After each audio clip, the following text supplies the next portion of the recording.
Matagal ka nang kinukwento sa amin ng asawa mo. Maganda ka raw at sexy. At nung unang beses nga na nakita kita, doon lang ako naniwala sa mga sinasabi niya. Alam kong asawa ka niya, pero hindi ko mapigilan ang sarili ko. Lalo na nung may nangyari sa atin. Dear Miss Kay, ako si William. Ilang taon na ring seaman. Sanay na ako sa buhay dagat. Mahabang biyahe, malalayong destinasyon. 29 na ako, pero binata pa rin at walang girlfriend. Para sa iba, exciting ang trabaho namin ito. Pero sa totoo lang, madalas puro lungkot at pagod. Kaya nga kapag dumadaong kami, ibang klaseng saya ang nararamdaman ng bawat tripulante. Ang kwento ko sa inyo ay ang karanasan ko sa asawa ng kasamahan ko. At kaya nagsulat ako sa programang ito para makahingi ng payo sa inyo. Noong isang buwan, nakadock kami sa pier sa Maynila. Routine na dapat linis, loading, unloading at kaunting pamamahinga. Pero may isang gabing nagbago ang lahat. Katrabaho ko si Chris. Matagal ko ng kaibigan. Mas matanda sa akin ng 2 taon at matagal na ring kabarkada sa barko. Masayahin siya. Laging bida sa inuman at tipong hindi mauubusan ng kwento tungkol sa pamilya niya. Ilang beses ko nang narinig ang pangalan ng asawa niya, si Rowena. Madalas ikwento ni Chris na mabait, maalaga, at sobrang supportive daw ito sa trabaho niya bilang seaman. At lalong-lalo na, maganda raw to at sexy kahit na meron na silang anak. Kaya nga nung araw na yun, nagulat ako nung marinig ko na aakyat daw ng barko si Rowena. Bibisitahin siya kasi ilang araw kaming nakadaong at may pahintulot ang kapitan na makapasok ang ilang bisita basta't may tamang ID at papeles. 2 gabi siyang mag-i-stay. Pre, samahan mo ako mamaya. Susunduin ko si Mrs. sa gate, sabi ni Chris habang nag-aayos kami ng gamit.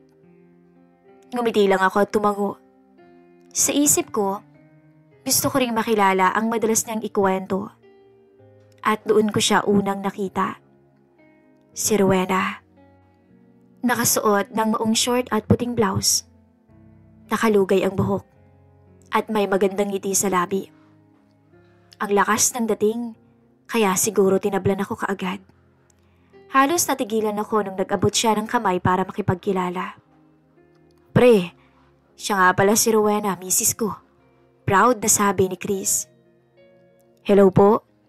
Mahina akong sabi dahil nahihiya ako. Sabay kamot sa batok. Magaan kaagad ang loob ko sa kanya. Hindi siya mahiyain. Nakikipagkwentuhan agad habang paakyat kami ng barko. Kinumusta niya ako. Ilang taon na raw ba akong seaman? At kung may pamilya na ba ako? Simpleng usapan lang pero ewan ko ba? Parang may kakaibang kuryente sa bawat sagot ko.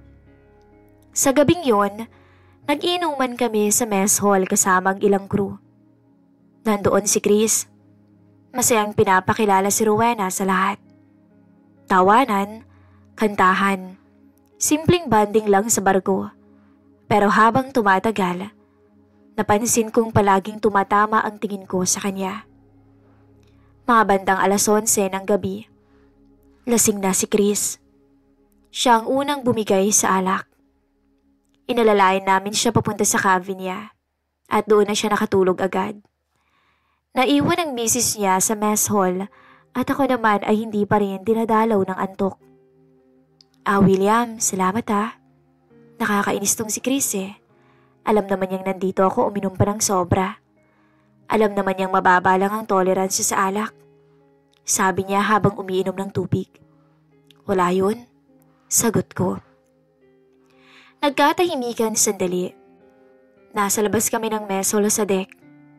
Malamig ang simoy ng hangin at tanaw ang ilaw mula sa pier. Ang hirap no? Malayo kayo sa pamilya pero kailangang tiisin. Bulong niya. Napatingin ako sa kanya. Kita ko sa mukha niya ang lungkot at pag-aalala. Doon ko naisip, ito yung babaeng halos ilang buwang naghihintay sa asawa habang nasa dagat. At ngayong magkasama sila, lasing at tulog agad si Chris. Buti ka pa, binata ka pa. Walang iniisip na iiwan sa bahay. Biro niya sabay ngiti. Ngumiti rin ako pero may kung anong kumirot sa dibdib ko. Totoo, binata pa ako. Pero ng mga oras na yon, ramdam ko na parang may mali na. Hindi dapat ako naaakit sa asawa ng kasamahan ko. Pero bakit ganito? Bakit parang sa bawat salita niya, mas lalo kong gustong makilala siya? Tumagal pa ang usapan namin hanggang madaling araw. Mga simpleng kwento lang. Tungkol sa kabataan, pamilya, mga plano sa buhay. Ngunit sa bawat tawanan namin, sa bawat titig, ramdam ko ang init na hindi dapat naroon. Nang magpaalam na siyang matutulog na sa cabin, naiwan akong mag-isa sa deck. Doon ko lang pinakawalan ang malalim na buntong hininga. Ano ba yan, William? Sabi ko sa isip ko, asawa siya ng kasamahan mo. Pero hindi ko rin maitago ang totoo. May kakaiba akong nararamdaman kay Rowena. Isang damdaming hindi ko alam kung paano ko pipigilan. Kinaumagahan, mag-isa akong nag-aayos ng lubid sa deck nang lumapit siya. William, hindi ba mahirap yan? Tanong niya habang hawak ang bote ng tubig. Sanay na. Ganito talagang trabaho dito. Sagot ko. Inabot niya sa akin ang bote. Uminom ka muna. Baka ma-dehydrate ka niyan. Kinuha ko yon. At kahit simpleng alok lang ng tubig, parang ibang klaseng lambing ang hatid sa akin. Hindi ko alam kung biro lang ng tadhana. Pero sa mga munting bagay na ginagawa niya, mas lalo akong nadadala. Salamat, Rowena. Mahina akong sabi. Ngumiti lang siya at tumabi sa railings. Minsan naiisip ko, paano niyo nakakaya? Ilang buwan kayo sa gitna ng dagat? Tanong nito. Napangiti ako sa kanya. Mahirap, pero kayo rin naman hindi ba nahihirapan din? Tumahimik siya saglit. Parang nag-isip. Oo, mahirap nga. Pero parang mas mahirap yata yung pakiramdam na kahit kasama mo na yung asawa mo, parang malayo pa rin siya. Katulad ngayon, akala ko nananabik siya sa akin, kaya ako nandito. Napatingin ako sa kanya. May lungkot sa mga mata niya na hindi ko malilimutan. Gusto ko siyang tanungin kung anong ibig niyang sabihin, pero natigilan ako. Baka kung saan pa mapunta ang usapan namin.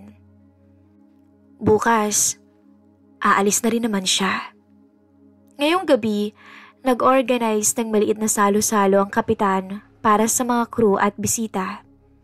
May kaunting tugtugan, may pagkain, at syempre mga alak. Si Chris, gaya ng nakasanayan, pabilis uminit sa alak. At habang lumalalim ang gabi, halata na agad ang pagkalasing niya. Ako, konti lang yung nainom. Sapat para mag-relax. Si Wena naman, halatang nag-e-enjoy kahit simpleng kwentuhan lang ang ginagawa niya sa ibang misis at mga babaeng naroroon. Nung tumugtog ang mabagal na kanta, may ilang nagiya ng sayaw. Ako ay nanatili lang sa gilid hanggang biglang lumapit si Wena. William, tara, isang sayaw lang. Para akong natulala. Hindi ako sanay sumayaw. At isa pa, asawa siya ng kasamahan ko. Baka ano pang isipin ng iba. Pero bago pa ako makatanggi, hinila na niya ako papunta sa gitna. Nag-aalangan pa ako, pero nang pansin kong wala namang pakialam ang mga tao at busy sa kanya-kanyang ginagawa, ay nilagay ko ang kamay ko sa bewang niya. Naramdaman ko naman ang kamay niya sa balikat ko. Simpleng sayaw lang, pero bawat segundo ay parang dilubyo sa dibdib ko. Marunong ka naman palang sumayaw eh. Anya. Natawa ko. Hindi naman, ikaw lang yung magaling humila. Nagtama yung mga mata namin. At ilang segundo akong nakalimot na may ibang tao sa paligid. Para bang kaming dalawa lamang ang naroon. Pagkatapos ng kanta agad akong umatras. Salamat, Rowena. Ilang oras pang lumipas, lumabas ako at nakita ko siya roon. Akala ko kasi kanina umalis na siya at natulog na kasama si Chris. Hindi ka pa pala natutulog? Tanong ko nung makita ko siya sa deck. Nahirapan ako makatulog eh. Sagot niya, hindi man lang lumilingon.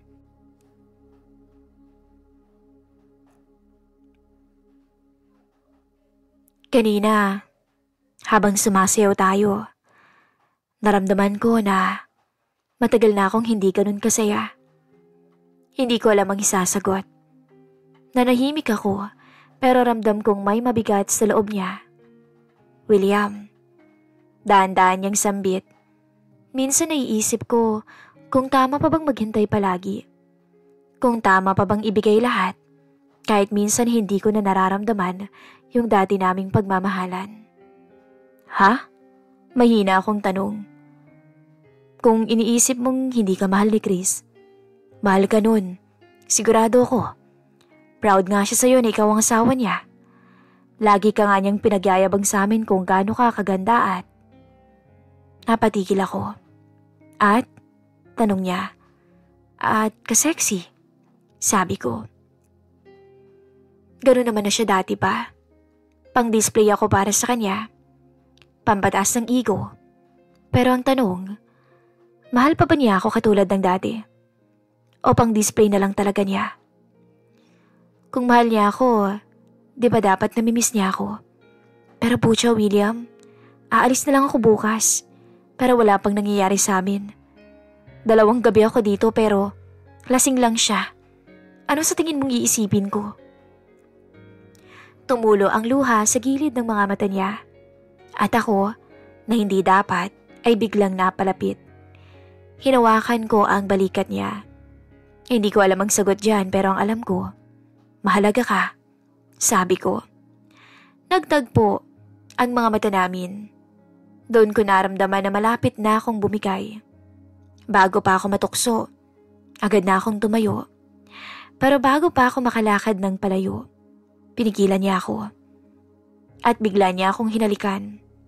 Halik na magpapabago sa lahat. Nagdagal pa ang katahimikan namin sa deck. Nakatitig lang siya sa kawalan. Ako naman, ramdam ang mabilis na tibok ng puso ko matapos ang halik na iyon. Rowena, mahina akong bulong. Pero siya mismo ang lumapit. Dikit ang balikat niya sa braso ko. At ramdam ko ang init ng balat niya kahit malamig ang simoy ng hangin mula sa dagat. William, huwag na tayong magpanggap. Hindi ako nakasagot. Sa halip, tinitigan ko lamang siya. Yung mga mata niyang may halong lungkot at pananabik. Hanggang sa muli niyang nilapit ang labi niya sa akin. At doon na ako tuluyang bumigay, Miss Kay. Naging mas mapusok ang halik niya ngayon. Parang lahat ng emosyon niya, pagkadismaya, pangungulila, at pagnanasay biglang sumabog. Hinawakan ko ang bewang niya. Siya naman ay napayakap sa leg ko. Para kaming mga taong matagal nang nagpipigil at ngayong gabi lang nakahanap ng pagkakataon. Hindi natin dapat to ginagawa. Mahina akong sabi sa kanya habang naglalapit palalo ang katawan namin. May asawa ka na, Wena. Pero gusto ko, William. Ngayong gabi lang, kahit bago ko umalis. Sagot niya na halos pabulong. Ikaw na lang ang pumuno ng pagkukulang na hindi na ibigay ngayon ng asawa ko. At nang marinig ko yun, tuluyan na akong natangay ng agos. Sa dilim ng deck, habang tahimik na natutulog ang karamihan ng crew at lasing pa si Chris sa cabin nila. Doon kami tuluyang nagkasala. Wala nang salita, puro halik, haplos, at may hinang boses lang na baka marinig ng iba kung hindi namin pipigilan. Parang bawat segundo ay nakaw Bawal, pero masarap. Naramdaman ko ang init ng katawan niya laban sa akin. At sa bawat halik na binibigay niya, mas lalo kong nalulunod sa tukso. Hindi ko na alam kung ilang minuto o oras kaming nandoon. Ang alam ko lang, sa gabing iyon, hindi na siya asawa ni Chris. Siya ay si Rowena, isang babaeng sabik. At ako ang lalaking nagbigay sa kanya ng sandaling yun.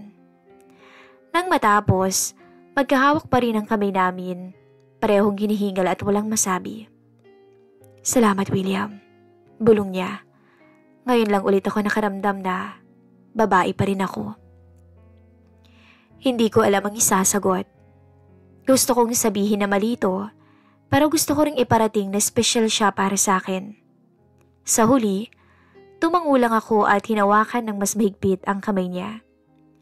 Pagbalik ko sa cabin, hindi na ako nakatulog.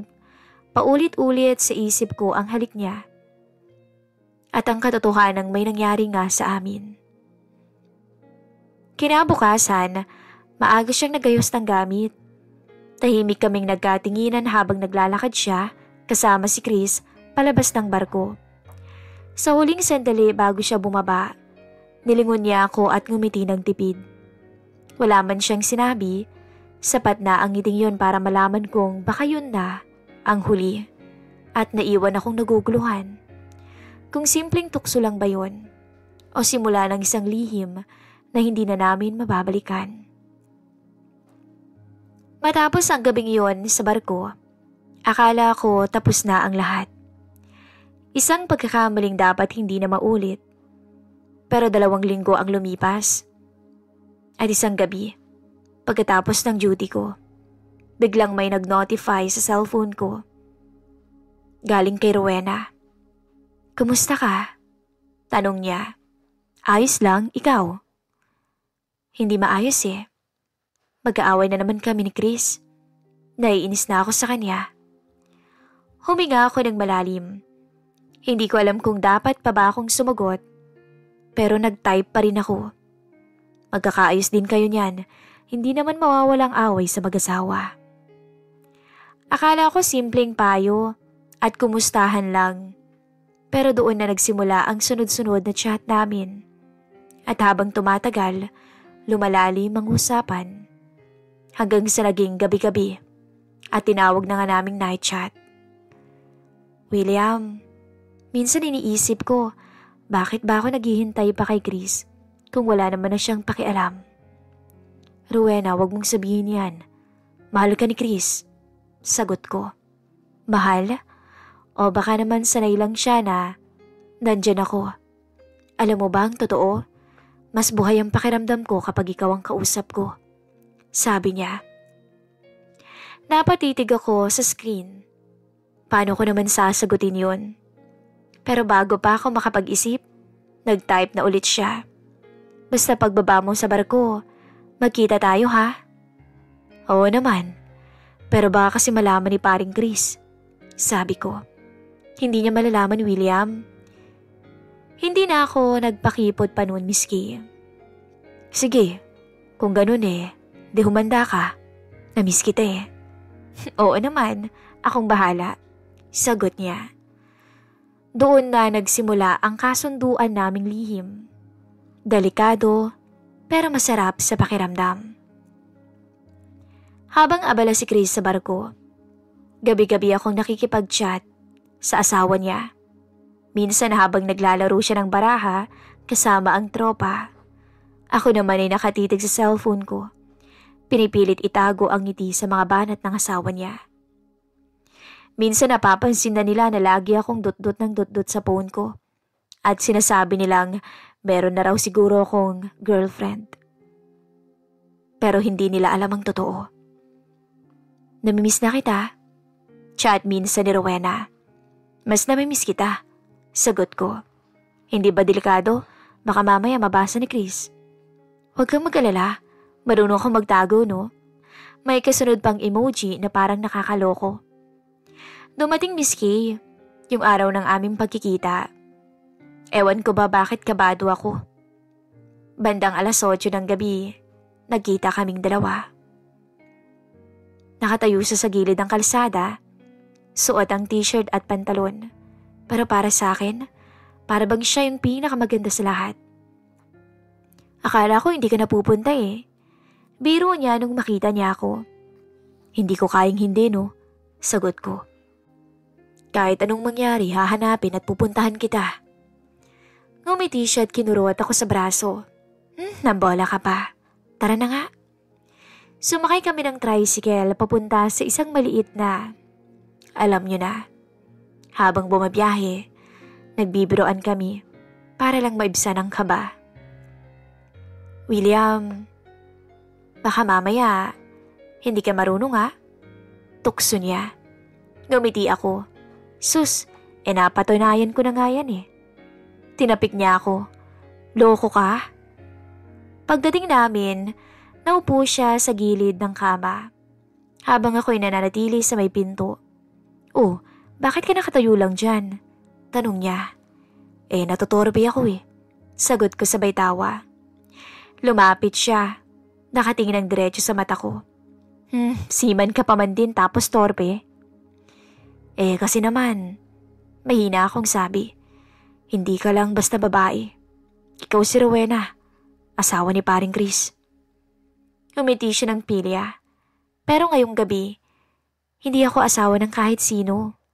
Ako lang si Wena at ikaw si William. Wala nang iba. Anya. Parang natunaw ang lahat ng takot ko sa mga salitang yun. Hinawakan ko ang kamay niya at dahan-dahang hinila siya palapit. Habang magkalapit, nagsimula ulit ang biro at tukso. Baka magalit si Chris. Baka malaman niya. Bulong ko.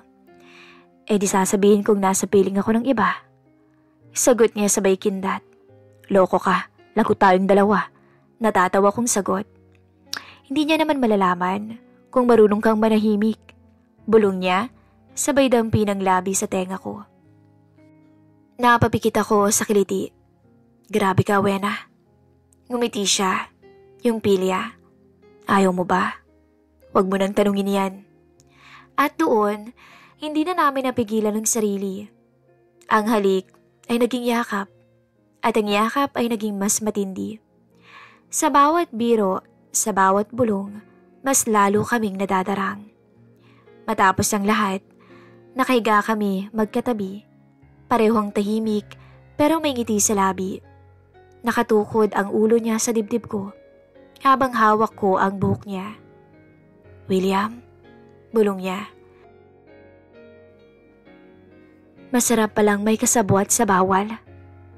Napangiti ako. Para sa akin, hindi to bawal, Wena. Espesyal ka para sa akin. Tumingin siya ng seryoso. Hinawakan ko ang kamay niya. At doon, natapos ang gabing yon. Pero alam kong hindi doon matatapos ang kwento naming dalawa.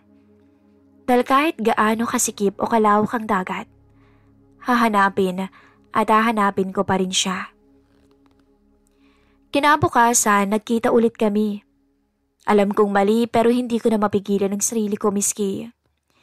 Nagkita kami sa isang maliit na kainan. Pagpasok ko, nandun na siya at nakangiti. Umupo ako sa harapan niya. Nag-usap kami ng matagal. Doon ko lang narinig ang mga hinaing niya. Kung paano siya madalas maiwan. Kung paanong parang nawawala na ang init sa relasyon nila ni Chris. At habang nagsasalita siya, lalo kong nararamdaman ang bigat ng sitwasyon. Hindi ko sinasabing wala na akong nararamdaman sa asawa ko. Sabi niya, pero William, sa'yo ko lang naramdaman ulit na babae ako. Na masaya ako. Hindi ko alam ang isasagot. Ang alam ko lang, may parte ng puso ko na gusto siyang agawin. Pero may parte rin na natatakot sa mangyayari kapag nabunyag ang lahat. Hindi na kami nagpaligoy-ligoy pa. Alam namin kung saan hahantong ang pagkikita namin ulit na yun. Muli kaming nagtungo sa dati. Doon wala nang salita. Tanging halik at yakap na puno ng pananabik at pagtakas sa realidad ang nangibabaw. William, bulong niya habang nakahiga kami. Alam kong mali, Pero hindi ko kayang magsisi. Kahit bawal, mas pinili kong maramdaman to sa'yo. Hinawakan ko ang pisngi niya. Hindi ko alam kung saan to hahantong, Wena, pero isa lang ang sigurado ko. Mahal na kita. Tumulo ang luha niya, pero ngumiti rin siya. Huwag kang mangako, William. Baka mas masakit lang kapag hindi natupad. Pero kung totoo man yun, hahanapin at hahanapin kita. Kinabukasan, naghiwalay kami.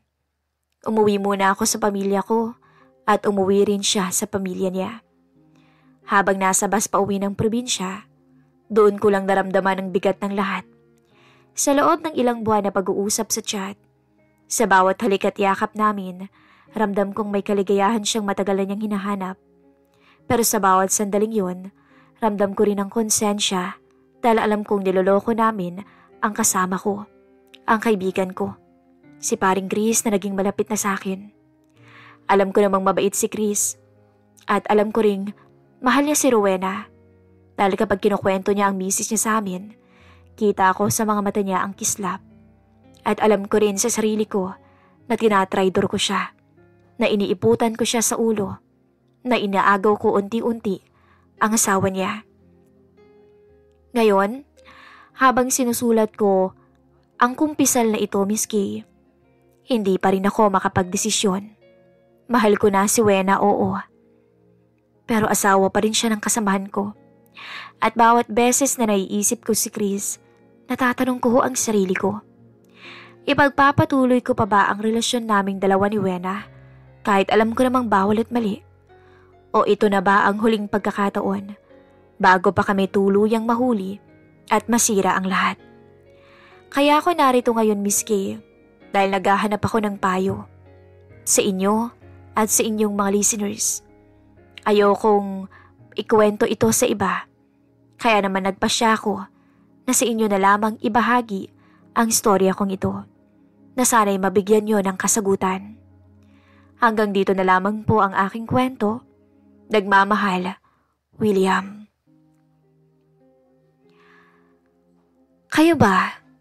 Kapag natagpaan nyo ba ang pagmamahal sa maling tao at maling pagkakataon? Ipagpapatuloy nyo ba? O tatapusin na bago pa mahuli ang lahat? Sa mga nais magbigay ng payo, mag-comment down below para po mabasa ng ating center. Tandaan mo, William, binata ka pa. Marami ka pang mahanap na ibang babae. Yung single, kahit single mom. Huwag mong hayaang makasira ka ng isang relasyon, ng isang pamilya. Hanggat maaari, putulin mo na habang hindi mo pa siya nabubuntis. Hanggang dito na lamang po ang ating kwentuhan. Nagmamahal, Miss Kay.